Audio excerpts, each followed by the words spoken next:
بسم الله الرحمن الرحیم د ذهین ټي وي یوټیوب چینل ګرانو خوږو کتونکو په دې هیله امید چې تاسو به ټول روغ جوړ خوشحاله یاستئ. خوږو ملګرو په نننۍ ویډیو کې به زه تاسو ته وښیم چې څنګه کولی شو موږ د کمپیوټر وینډو چې وي هغه وینډو 7 وي 8 وي او یا هم 10 وي چې اکټیو نه وي یعنی دغه لیکل پرې راغلی وي هغه موږ څنګه اکټیو کړو.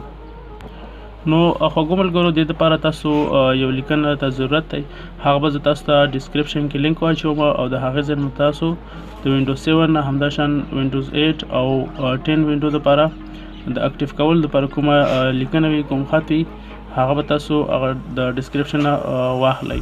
کله چې مو هغه لینک کاپي کړو لینک باندې مو کلیک وکړو او هغه لیکنه مو کاپي کړله بیا به تاسو راشئ او دلته به تاسو نوټ پیډ په دغه نوټ پیډ کې به تاسو دغه لیکنه پیسټ کړئ.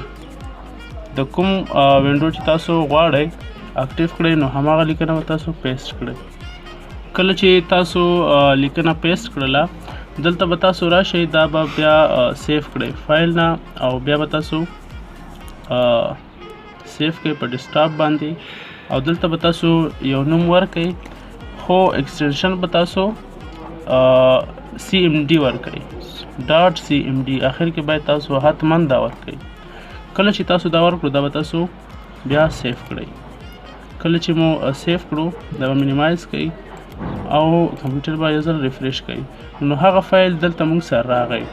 نو دلته به تاسو په دې فایل باندې رائټ کلیک وکړئ او دلته بیا تاسو رن از اډمنسټریټر ووهئ. کله چې مو دا ووهلو دلته به تاسو اوکې اپشن باندې کلیک وکړئ. کله چې مو اوکې وهلو دلته به تاسو ورته منتظر شئ. دلته اوس وایي اکټیو یور وینډوز یعنی انتظار به شو تر څو موږ ته وینډو 10 اکټیو کړي.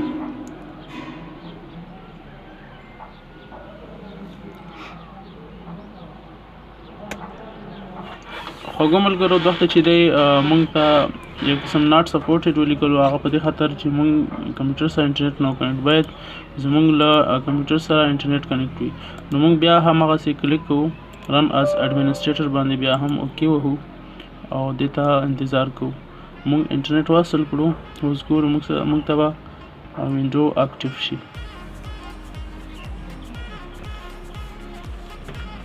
انتظار به وکړئ.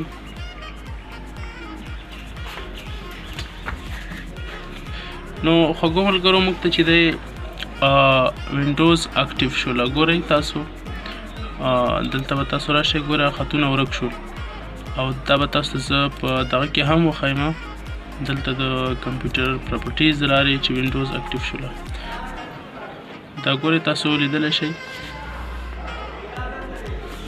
وینډوز از اکټیویټډ. نو په دې طریقې سره تاسو خوږو ملګرو کولی شئ چې خپل وینډو مو اکټیو کړئ.